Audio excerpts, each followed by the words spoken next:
Assalamualaikum warahmatullahi wabarakatuh. Perkenalkan, saya Gifar Alfarabi Fauzi, Magnus Academy Community, Gen Synaptogenesis. Pada kesempatan kali ini, kita akan sama-sama belajar dan membahas terkait dengan sistem saraf pusat, dalam hal ini bidang fisiologi.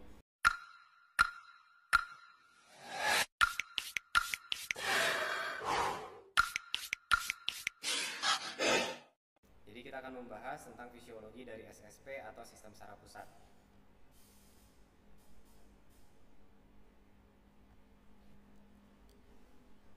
Topik yang akan kita bahas pada hari ini adalah organisasi dan juga sel sistem saraf, kemudian ada proteksi dan juga nutrisi otak, kemudian kita bahas gambaran singkat dari sistem saraf pusat atau SSP, kita bahas juga korteks cerebrum, kemudian bagian-bagiannya daripada otak itu sendiri ada nukleus basal, talamus, dan juga hipotalamus.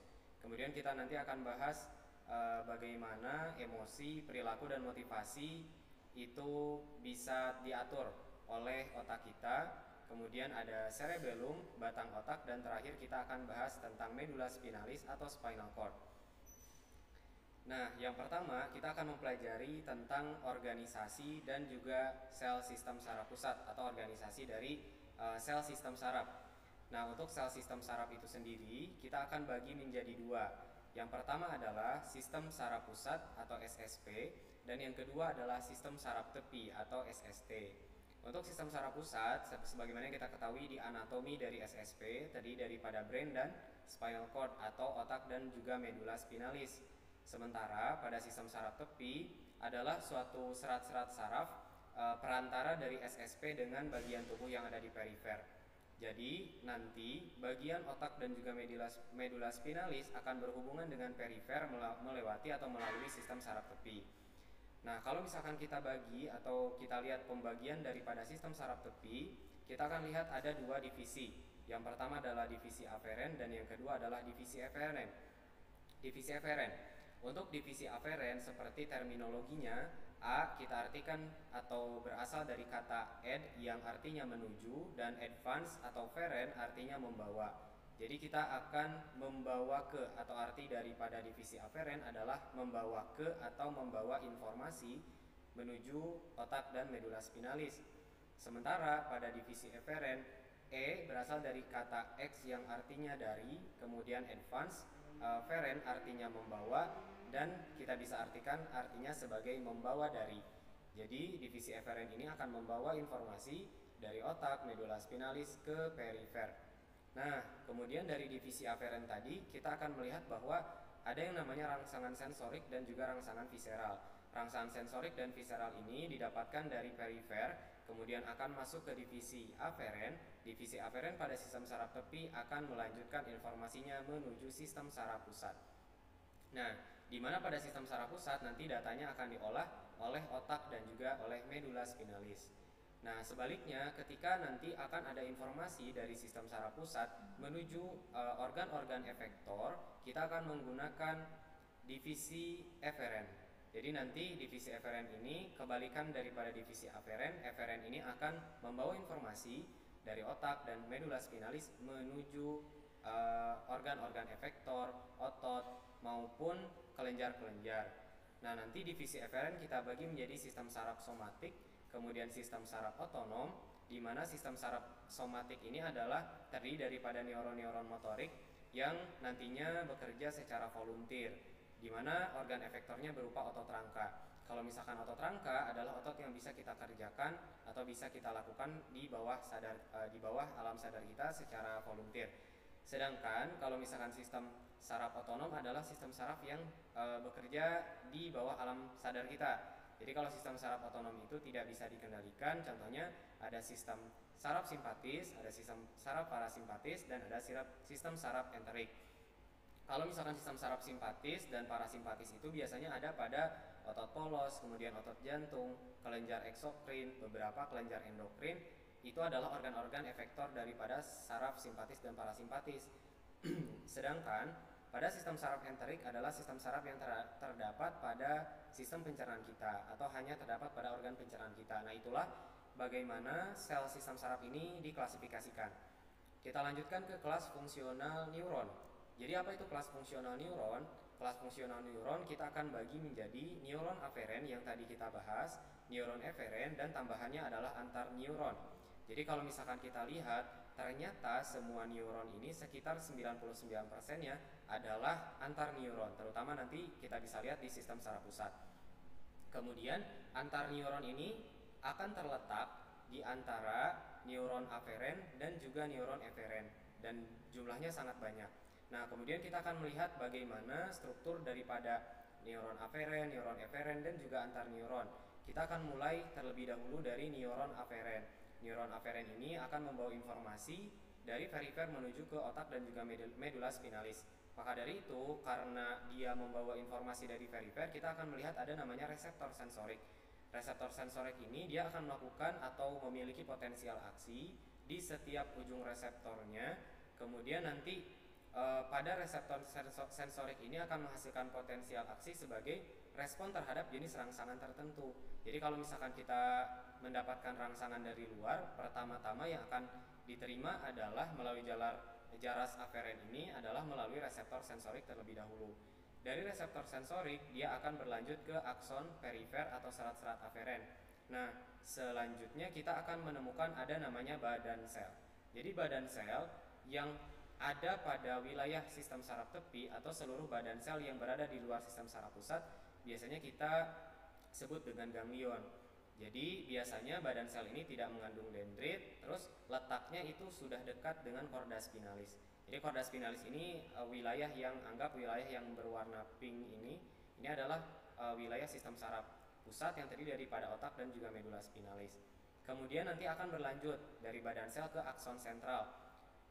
Ujung daripada akson sentral, ujung sebelah sini, dia akan bersinap dengan spinal cord. Dia akan berikatan intinya atau bertemu dengan spinal cord tadi, kemudian bertemu dengan antar neuron yang akan menghubungkan dengan sel-sel neuron atau badan sel daripada neuron eferen. Jadi perbedaannya adalah badan sel daripada neuron aferen itu masih berada di sistem saraf tepi, sedangkan pada neuron eferen badan selnya berada pada sistem saraf pusat. Makanya sering kita sebut dengan nukleus. Nah, kemudian nanti kalau misalkan kebalikannya, tadi kita menggunakan jalur aferen atau divisi aferen, kalau misalkan kita ingin menghantarkan informasi dari otak dan medula spinalis menuju ke perifer, maka kita akan menggunakan jaras atau neuron yang eferen. Jadi nanti disampaikan dari badan sel ke akson serat eferen, kemudian akan bertemu atau sampai ke terminal akson, di mana pada terminal akson ini ada yang dinamakan dengan organ efektor. Jadi organ efektor itu adalah seperti otot atau kelenjar. Jadi ketika misalkan tadi ada rangsangan berupa panas ke dalam tangan kita akan informasi panas tersebut akan disampaikan ke otak dan medula spinalis. Kemudian nanti responnya itu akan disampaikan melalui neuron eferen dan kita akan langsung mengambil tangan kita dari sumber panas tersebut. Nah, itu adalah bagaimana kelas fungsional neuron ini bekerja. Selanjutnya ada istilah sel glia. Apa itu sel glia? Kalau misalkan kita lihat, ternyata pada sistem saraf pusat sekitar 90% sel glia atau neuroglia di SSP ini tidak peka terhadap rangsang. Maka tidak peka terhadap rangsang ini mengartikan bahwa sel glia ini tidak bisa menyalurkan impuls saraf, tapi dia masih bisa berkomunikasi dengan neuron-neuron lain dan juga sel glianya atau teman-temannya sendiri via sinyal kimiawi. Nah, fungsi utama dari sel-sel glia pada SSP ini adalah dia berfungsi untuk menunjang neuron secara fisik maupun metabolik. Mari kita lihat apa aja sel-sel neuron atau sel-sel glia yang terdapat pada SSP. Untuk sistem saraf pusat kita akan melihat ada beberapa sel.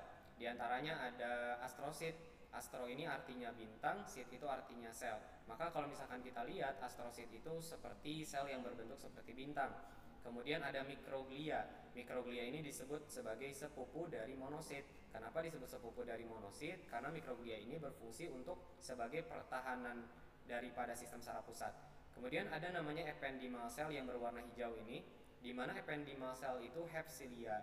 Jadi ependymal cell ini dia memiliki cilia yang fungsinya untuk membantu menggerakkan cairan cerebrospinal yang ada di seluruh rongga otak tersebut. Jadi nanti ependymal cell ini adalah sel yang akan melapisi bagian-bagian rongga dalam otak, dan nanti silia-silianya ini akan membantu menggerakkan daripada cairan cerebrospinal agar bisa terus mengalir. Kemudian ada namanya oligodendrosit. Kalau misalkan oligodendrosit ini fungsinya untuk pembentukan daripada selubung mielin. Selubung mielin ini ada di dalam sistem saraf pusat, di mana mielin ini fungsinya untuk mempercepat penghantaran rangsangan. Nah, ini adalah sel-sel glia atau sel-sel yang membantu daripada sistem saraf pusat itu sendiri untuk bekerja. Kemudian kita akan lanjutkan ke ventricle otak. Jika kita pelajari tentang anatomi dari ventricle, tadi saya sudah sampaikan bahwa sel ependimal ini fungsinya sangat banyak. Kenapa? Karena sel ependimal itu akan melapisi bagian dalam daripada rongga otak. Maka ventricle otak itu sendiri bagian dalamnya itu terbentuk daripada sel ependimal tadi. Karena sel ependimal ini have cilia atau dia punya cilia, maka cilia ini yang akan bergerak-gerak kemudian membantu menggerakkan LCS atau liquid cerebrospinal fluid, atau misalkan CSS atau cairan cerebrospinal untuk bisa bergerak. Nah, kemudian kalau misalkan kita lihat dari secara anatomi, kita akan melihat ada pandangan lateral ventricle dan juga pandangan anterior ventricle. Di sini kita bisa lihat bagaimana ventricle, bentuk daripada ventricle dari sisi lateral atau dari pinggir, dan juga dari sisi anterior atau dari sisi depan. Nah, kita akan lihat ada ventricle lateral kanan, ada ventricle lateral kiri, kemudian ada ventricle ketiga, kemudian ada ventricle keempat. Maka ventricle ini yang tadi isinya adalah cairan cerebrospinal yang digerakkan oleh silia-silia sel ependimal. Kita akan lanjutkan ke proteksi dan nutrisi daripada otak. Otak itu dia akan dilindungi dan juga dia harus diberikan nutrisi, ataupun bagaimana sih nutrisi dalam otak itu bisa sampai gitu ke organ target, atau bisa otak itu bisa dilindungi. Nah, maka otak ini dia dilindungi dari cedera oleh beberapa struktur. Di antaranya yang pertama adalah kranium. Jadi kranium ini adalah tulang tengkorak. Nanti tulang tengkorak ini akan melindungi otak kita dari benturan, dari trauma, dan lain-lain. Kemudian ada kolumna vertebrae. Kalau kolumna vertebrae juga sama, merupakan berupa tulang yang akan mengelilingi daripada spinal cord atau chorda spinalis, sehingga medula spinalis dan juga otaknya akan terlindungi. Kemudian yang kedua adalah cairan cerebrospinal atau LCS. Jadi LCS itu fungsinya untuk menjaga agar otak itu tetap mengambang, kemudian dia tidak, kalau terdapat benturan itu tidak langsung mendapatkan benturan, karena nanti otak itu akan mengapung-apung di cairan LCS yang tadi sudah saya jelaskan. Kemudian yang ketiga, otak itu punya sawar darah otak, di mana sawar darah otak ini sifatnya sangat selektif. Artinya selektif ini dia akan membatasi akses daripada zat yang masuk dan yang keluar. Jadi tidak semua zat itu bisa masuk karena sawar darah ini sangat-sangat selektif. Kemudian nanti antara tulang pelindung dan jaringan saraf ini terdapat 3 membran protektif ataupun pelindung dan juga nutritif yang kita sebut dengan meningen. Kemudian kita akan lihat ada struktur dura mater, arachnoid, dan juga pia mater. Kalau misalkan kita lihat dura ini artinya adalah kuat. Kita bisa lihat dura mater adalah struktur ini. Kemudian arachnoid artinya adalah sarang laba-laba. Arachnoid adalah lapisan yang kedua, dan yang ketiga adalah pia mater. Pia itu artinya lembut, berarti daerah yang paling lembut dibandingkan dengan si dura mater yang paling luar. Dan istilah mater itu artinya adalah ibu, maka kita istilahkan ibu ini sebagai orang yang melindungi atau protektif. Maka di sini struktur-struktur seluruh ini melindungi otak daripada cedera. Kemudian bagaimana cairan cerebrospinal itu mengalir? Jadi kita akan coba lihat. Yang pertama adalah nomor 1. Jadi cairan cerebrospinal ini dihasilkan oleh suatu plexus yang dinamakan dengan plexus choroideus. Kemudian dari plexus choroideus dia akan beredar di seluruh ventricle. Tadi yang sudah saya sebutkan, ada ventricle lateral, ada ventricle ketiga, kemudian ada ventricle keempat, dan lain-lain.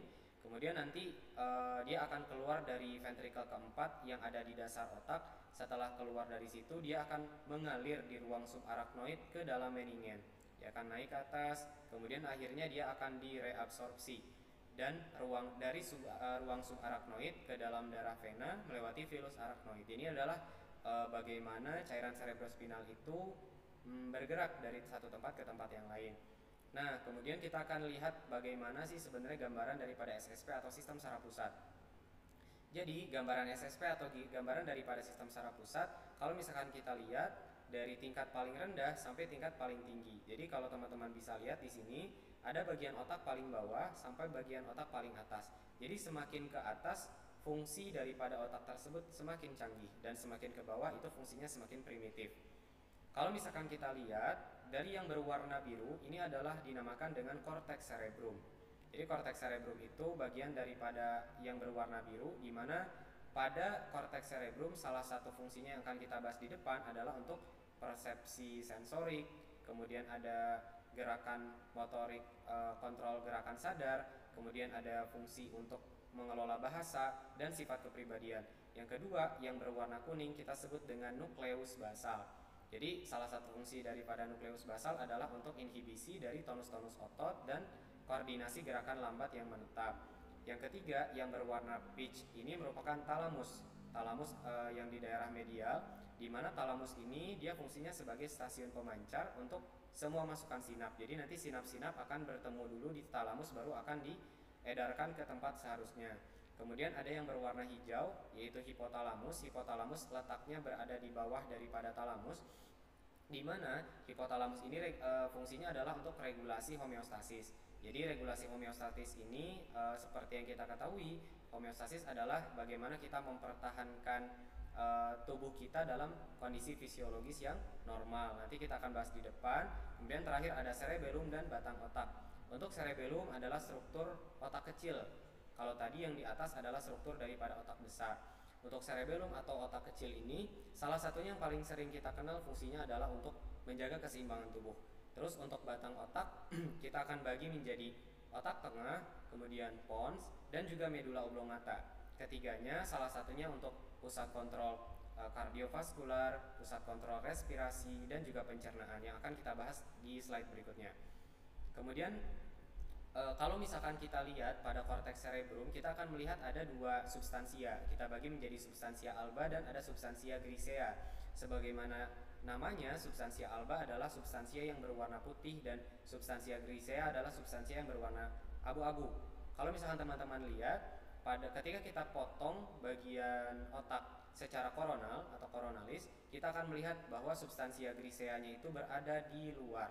Jadi substansia griseanya itu melindungi atau melapisi daripada substansia alba yang berwarna putih. Jadi nanti kita bedakan di depan bagaimana perbedaan antara otak dengan medula spinalis. Pada otak substansia griseanya ada di luar, sedangkan pada medula spinalis atau spinal cord substansia griseanya ada di dalam yang membentuk kupu-kupu. Nah itu perbedaannya. Kemudian kalau misalkan kita lihat bagaimana fungsi daripada substansia grisea dan alba, itu kita anggap sebagai substansia grisea atau bagian yang abu-abu ini sebagai komputer daripada otaknya. Jadi maksud dari komputer otaknya itu kenapa? Karena dia memiliki badan sel neuron, dendrit, dan juga sel glia yang sudah tadi disebutkan. Jadi sel glia mayoritas berada pada korteks hemisfer berada pada substansia grisea yang berwarna abu-abu tadi. Sedangkan pada yang berwarna putih adalah substansia alba, itu dianggap sebagai seperti kabel. Jadi substansia grisea sebagai komputernya, sedangkan yang bagian substansia alba sebagai kabel-kabel yang hubungkan antara satu tempat dengan tempat yang lain. Kemudian juga kalau misalkan kita lihat kenapa sih substansia alba ini bisa berwarna putih? Karena kebanyakan komposisinya adalah komposisi lemak mielin yang menyebabkan warna daripada substansia alba menjadi putih dan akhirnya dinamakan dengan substansia alba. Kemudian di sini ada fun fact ataupun alat yang sering kita gunakan yang dinamakan dengan positron emission tomography atau PET scan. Jadi sebagaimana yang teman-teman lihat, PET scan ini dipakai untuk melihat fungsi daripada otak kita. Jadi kalau misalkan kita sedang beraktivitas seperti mendengar, kemudian melihat, berbicara, dan berpikir, maka ketika kita pakai PET scan akan mendeteksi seberapa banyak darah yang terdistribusi pada suatu tempat di otak. Jadi contohnya misalkan pada proses yang pertama kita melihat hearing atau mendengar, itu terlihat warna-warna yang muncul adalah di daerah temporal atau di daerah parietal. Kemudian saat kita melihat itu bagian oksipital yang aktif. Kemudian saat kita berbicara itu bagian daripada parietalnya yang temporal dan parietalnya yang bercahaya ataupun aktif, dan saat kita berpikir, itu yang bercahaya adalah bagian daripada frontal. Nah, teman-teman bisa lihat pada gambar sebelah kanan, ini adalah lobus-lobus yang terdapat pada otak kita. Di antaranya ada lobus frontal yang bagian depan, lobus di belakangnya ada lobus parietal, di lateralnya ada lobus temporal, dan ada lobus occipital yang ada di bagian belakang. Kalau teman-teman lihat adalah saat kita mendengar, maka dari PET scan ini menunjukkan warna yang aktif di bagian lobus temporal, utamanya adalah di cortex auditoris primer. Jadi di daerah sini itu adalah tempat pendengaran. Jadi ketika kita mendengar, maka sinyalnya itu akan sampai di cortex auditoris primer yang ada pada cortex pendengaran.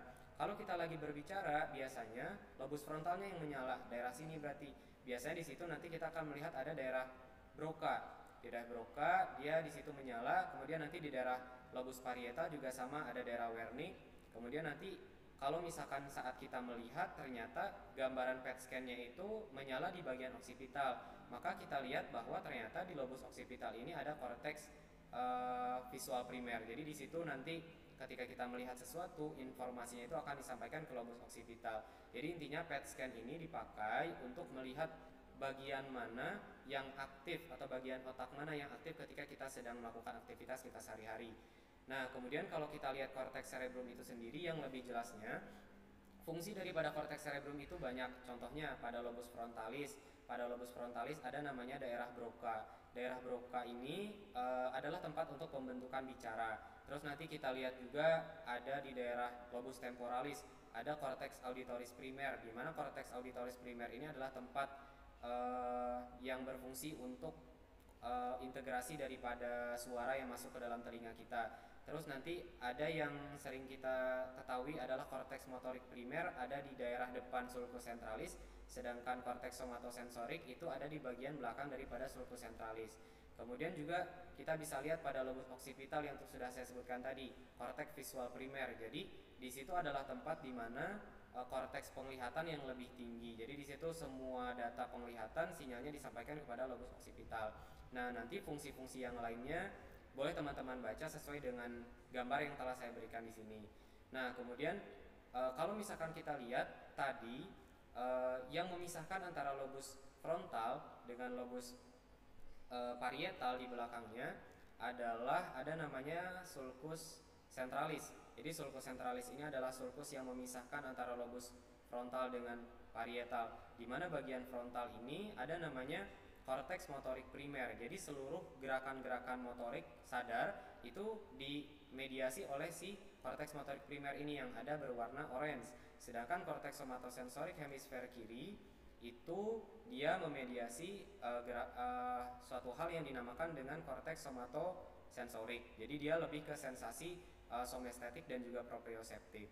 Nah, untuk peta somatosensorik ini menunjukkan bahwa ada beberapa bagian tubuh kita yang diperantarai oleh si korteks motorik primer dengan somatosensorik tadi, yang kita sebut dengan homunculus. Kita lihat terlebih dahulu. Di sini ada homunculus sensorik dan ada homunculus motorik. Jadi ukuran masing-masing bagian tubuh dalam homunculus ini menunjukkan proporsi relatif daripada korteks somatosensorik yang didedikasikan untuk bagian tersebut. Jadi nanti kita bisa lihat nih, misalkan pada homunculus motorik di sini kita bisa lihat ada wajah, ada mata, ada alis, ada hidung, ada mulut. Kemudian di sini ada lidah. Kemudian ada tangan yang begitu panjang atau begitu besar. Nah, itu mewakili daripada bagian-bagian otak tersebut itu yang berperan dalam penggerakan daripada wajahnya atau gerakan daripada tangannya. Ini untuk homunculus motorik. Begitu pula dengan homunculus sensorik. Jadi homunculus sensorik itu dia akan menerima respon sensorik seperti tadi, wajahnya misalkan besar di daerah lobus temporalisnya, maka di situ adalah tempat paling besar yang berpengaruh terhadap wajah untuk menerima sensorik daripada wajah. Nah, ini cara membacanya seperti itu. Kemudian kalau misalkan kita lihat daripada peran daripada daerah Broca dan Wernicke yang sudah saya bilang tadi, jadi pertamanya adalah bagaimana kita bisa mengelola bahasa, kemudian kita bisa memahami bahasa tersebut dan menyampaikan pesan kepada orang lain. Kita akan melihat kata-kata itu melewati mata. Nah, ketika kita melihat kata-kata ataupun bacaan ataupun bagaimana orang berbicara melewati mata, kita akan mengirimkan informasinya itu ke korteks visual primer yang ada di lobus occipital. Kemudian apa kata-kata yang kita dengar melewati telinga atau bahasa yang kita dengar melewati telinga akan masuk ke korteks auditoris primer. Kemudian dari korteks auditoris primer dan juga korteks visual primer akan bersatu pada suatu titik yang dinamakan dengan gyrus angular. Gyrus angular ini adalah suatu korteks asosiasi parietal temporal occipital atau tempat pertemuan antara parietal temporal dan occipital yang fungsi utamanya adalah untuk mengintegrasikan masukan sensorik. Jadi nanti masukan sensorik dari telinga, masukan sensorik dari penglihatan, bahkan juga sensasi rabaan itu akan datang ke daerah gyrus angular, kemudian akan berlanjut ke area Wernicke. Di mana pada area Wernicke atau area yang berwarna biru, di situ tempat terjadinya pemahaman daripada bahasa. Apakah kita paham dengan bahasa yang orang lain katakan atau tidak, itu terjadi di Wernicke. Baru nanti akan ditransmisikan setelah kita memahami apa yang orang lain katakan di Wernicke, kita akan mentransmisikan sinyalnya menuju daerah yang dinamakan dengan Broca. Di daerah Broca itu lebih tepatnya adalah bagaimana saat kita mengatakan suatu kata-kata atau rencana untuk mengatakan sesuatu, itu adalah di daerah Broca. Nah, dari daerah Broca akan dilanjutkan terakhir pada korteks motorik primer. Kenapa? Karena korteks motorik primer itu adalah daerah yang bisa memerintahkan otot-otot wajah atau otot-otot lidah untuk bisa bergerak. Alhasil kita bisa berbicara. Nah, itu adalah rangkaian bagaimana Broca dan Wernicke itu bekerja sama dengan bagian-bagian otak yang lain. Kemudian selain itu kita akan membahas tentang daerah asosiasi yang terdapat pada korteks cerebri itu sendiri untuk fungsi-fungsi luhur. Kita akan bagi menjadi 3. Pertama adalah korteks asosiasi prafrontal. Korteks asosiasi prafrontal itu karena namanya frontal, maka letaknya juga berada di daerah frontal atau di daerah depan, di mana korteks asosiasi prafrontal itu untuk merencanakan aktivitas volunteer, mengambil keputusan, kreativitas, dan juga sifat kepribadian. Jadi intinya daerah tersebut itu benar-benar berhubungan dengan masalah moral, kemudian apakah ini benar atau salah, bagaimana kita mengambil keputusan, itu ada di daerah prafrontal korteks. Kemudian kalau misalkan yang kedua ada dinamakan dengan korteks asosiasi parietal temporal occipital yang udah saya sebutkan tadi.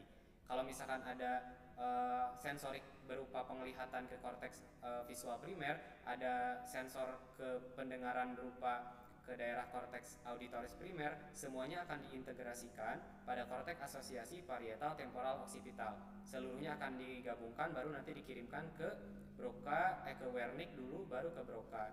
Kemudian yang terakhir adalah korteks asosiasi limbik atau sering kita sebut dengan sistem limbik. Nah, korteks asosiasi limbik ini berhubungan dengan bagaimana motivasi dan emosi itu diatur. Jadi ini adalah bagian-bagian luhur yang terdapat pada otak kita. Kemudian kalau misalkan kita lihat berdasarkan derajat spesialisasi daripada hemisfer cerebrum, sebagaimana anatominya kita bagi menjadi 2. Ada hemisfer sebelah kanan dan ada hemisfer sebelah kiri yang dipisahkan oleh namanya visura longitudinal. Nah, hemisfer sebelah kiri itu lebih ke bagian otak yang bekerja untuk hal-hal yang logis, analitik, sekuensial, atau verbal. Maka pelajaran-pelajaran atau hal-hal yang berhubungan dengan otak sebelah kiri adalah matematika, bahasa, dan filosofi. Kenapa? Karena bagian otak kiri itu lebih memproses informasi dalam cara yang terperinci. Makanya kalau misalkan ada orang yang bertanya terkait dengan apakah kamu dominan otak kanan atau otak kiri, itu ini maksudnya. Otak kiri lebih condong ke arah hitungan, kemudian hal-hal yang memang detail dan terperinci. Sedangkan pada hemisfer sebelah kanan, dia non bahasa. Karena tadi kan Wernicke dan Broca letaknya di sebelah kiri kan, sedangkan pada hemisfer sebelah kanan itu bukan hal yang berhubungan dengan bahasa, dan ini lebih ke persepsi spasial, entah itu tentang musik atau tentang artistik. Jadi dia memandang dunia ini dengan gambaran yang lebih besar dan juga holistik, berbeda dengan otak kiri yang sangat-sangat mendetail tentang sesuatu. Nah, kemudian kita akan lanjutkan ke yang nukleus basal, talamus, dan juga hipotalamus. Jadi kalau misalkan kita lihat nukleus basal itu adalah suatu daerah yang sering kita sebut dengan ganglia basal. Dia merupakan massa substantia grisea. Maksudnya gimana? Jadi kan kita tadi sudah dijelaskan bahwa substantia grisea itu pada otak letaknya ada di luar, sedangkan substantia alba ada di daerah dalam. Nah, namun pada nukleus basal ini substansia griseanya ada menjorok ke bagian dalam sehingga kita bisa melihat warna yang berbeda di bagian substansia alba. Nah, inti daripada nukleus basal fungsinya adalah untuk mengontrol gerakan. Salah satunya untuk menghambat tonus otot di seluruh tubuh dan juga mempertahankan aktivitas motorik serta menekan pola-pola gerakan yang tidak kita inginkan. Jadi kalau misalkan ada gerakan yang tidak berguna atau tidak kita inginkan, nukleus basalah yang bekerja. Kemudian ada talamus. Talamus ini adalah bagian berwarna orange ini yang ditunjukkan kursor, di mana talamus ini fungsinya sebagai stasiun pemancar. Jadi stasiun pemancar ini adalah awal untuk pemrosesan semua masukan sensorik. Jadi nanti kalau misalkan ada masukan sensorik ke otak, dia akan masuk dulu ke talamus, baru nanti dari talamus ini setelah dia bersinap dengan talamus akan dilanjutkan perjalanannya ke korteks yang dia tuju. Terus juga talamus ini menyaring sinyal-sinyal yang tidak signifikan atau sinyal-sinyal yang tidak perlu, dan juga akan mengambil sinyal-sinyal yang perlu dan akan menyampaikan ke bagian korteks somatosensorik yang sesuai. Nah, yang kedua, talamus ini fungsinya akan bekerja sama dengan siapa saja, dengan batang otak, dengan asosiasi korteks. Dia akan mengarahkan perhatian ke rangsangan yang menarik.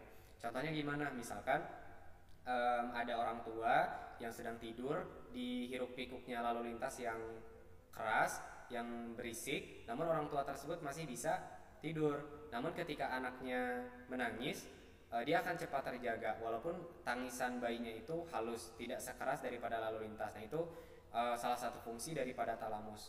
Terus juga yang ketiga, kita akan bahas tentang hipotalamus. Hipotalamus adalah wilayah yang atau daerah yang berada di bawah daripada talamus, di mana hipotalamus ini sangat penting nih fungsinya.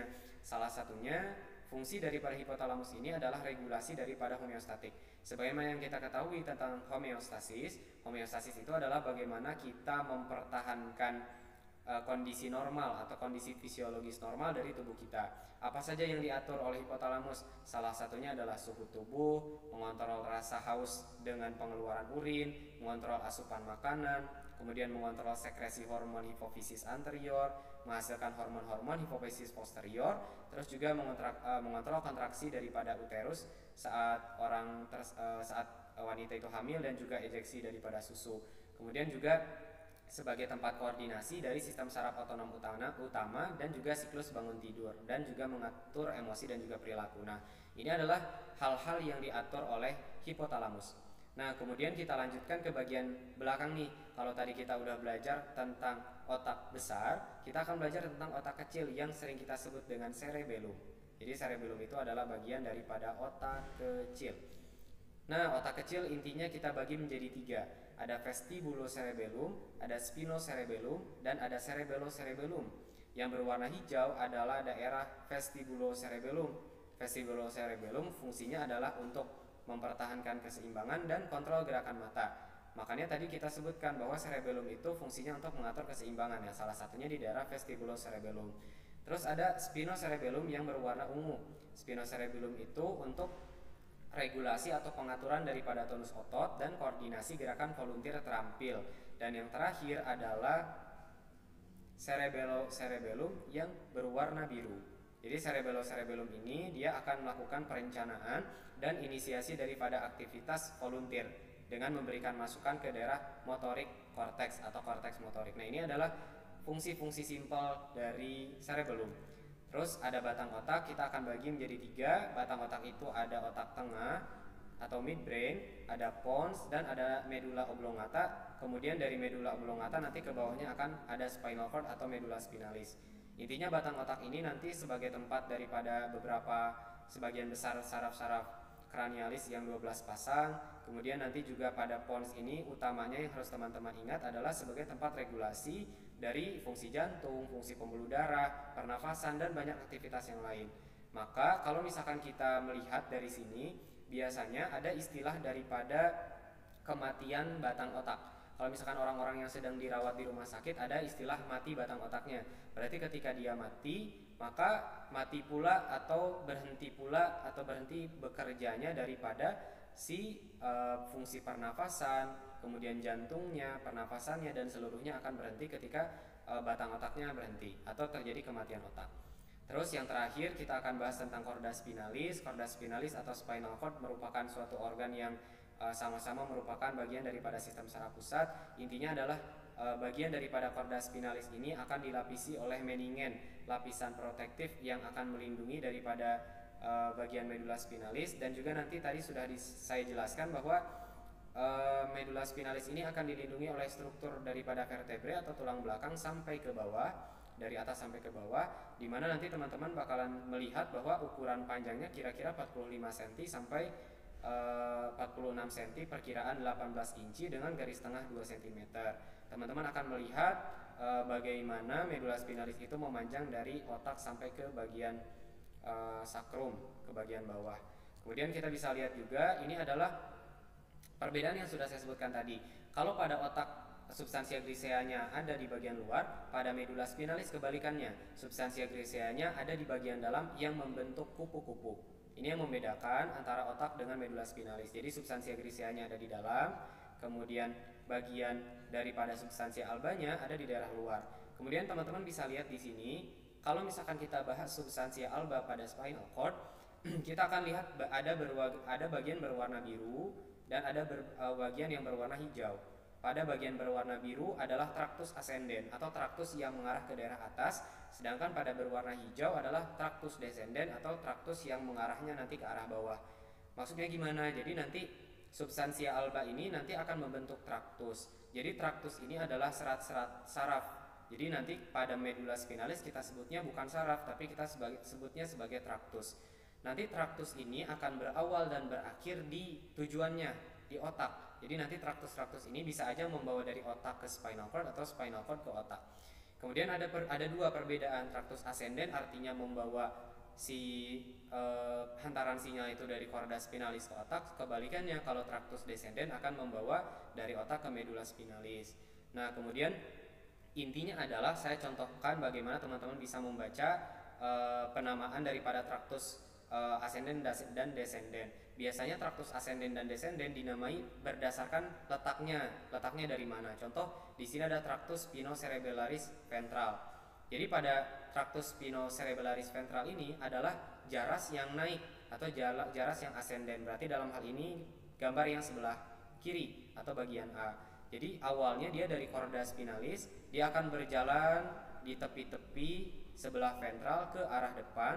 Pada akhirnya dia akan sampai ke cerebellum, maka kita namakan dengan traktus spinocerebellaris ventral. Dan yang kedua ada namanya traktus corticospinalis ventral, dia jarasnya turun, descendens. Jadi dia dari atas akan turun ke bawah. Jadi dia awalnya dari korteks motorik primer akan turun ke bawah, kemudian ada bagian ventral chorda spinalis dan akan berakhir di neuron-neuron motorik eferen. Jadi neuron-neuron motorik eferen ini adalah bagian saraf-saraf motorik atau saraf-saraf yang volunteer, akhirnya menuju ke sel otot rangka. Jadi itu cara membaca bagaimana traktus ini diberi nama berdasarkan tempat awalnya. Ini adalah gambaran setiap fungsi daripada traktus ascendens dan descendens. Kita lihat traktus ascendens ada apa saja, ada columna dorsalis, ada spinocerebellum dorsal, ada spinocerebellum ventral, kemudian ada spinothalamicus ventral. Dan untuk traktus descendens yang berwarna hijau ada apa saja, ada vestibulospinalis dan ada rugospinalis dan corticospinalis lateral. Teman-teman bisa lihat ada yang menyilang dan ada yang tidak. Artinya menyilang dan tidak itu ini. Kalau pada gambar yang tadi untuk yang traktus spinocerebellaris ventral, berarti kan ini spinocerebellum ventral, dia menyilang. Arti dari menyilang itu perjalanannya dia awalnya di daerah sini, daerah kiri, tiba-tiba di otak tengah dia akan menyilang ke daerah kanan. Namun untuk yang tidak menyilang seperti spinocerebellum dorsal, kalau yang ini menyilang, kalau yang ini tidak, berarti dia tidak mengalami persilangan jalurnya seperti yang terjadi pada traktus spinocerebellaris ventral. Itu cara membacanya. Kemudian terakhir ada substansia grisea spinal cord. Kalau tadi kita sudah bahas substansia alba, kita bahas yang bagian seperti kupu-kupu. Nah, bagian kupu-kupu ini kita bagi menjadi kornudorsal, kornulateral, dan kornuventral. Kornudorsal ada di bagian dorsal atau posterior, kornulateral ada di bagian lateral, dan kornuventral ada di bagian anterior. Intinya adalah pada kornudorsal adalah tempat masuknya serat-serat aferen. Jadi serat-serat aferen ini akan masuk, berarti dari perifer ke otak atau spinal cord akan masuk ke akar dorsal. Ini adalah serat-serat aferen. Sedangkan nanti serat-serat eferen itu akan keluar dari kornu anterior atau kornu anterior atau bagian depan daripada yang dorsal. Jadi bagian sini. Ini adalah bagian daripada serabut-serabut eferen. Jadi aferen masuknya ke sini, sedangkan eferen itu keluarnya dari sini. Kemudian nanti untuk kornu-kornu lateral yang sudah tadi dibahas, fungsinya adalah untuk serat-serat sel saraf eferen yang otonom. Contohnya otot jantung atau otot-otot yang bersifatnya involuntir. Kemudian setelah itu terakhir di sini akar dorsal dan juga akar ventralnya akan menyatu. Alhasil dia akan membentuk suatu saraf spinalis dan keluar melalui kolumna vertebrae. Maka nanti 31 pasang saraf spinal ini akan bergabung dengan 12 saraf kranial dan akan membentuk sistem saraf tepi. Itulah materi dari sistem saraf pusat, semoga bisa dipahami. Terima kasih. Wassalamualaikum warahmatullahi wabarakatuh. Academic Community Project.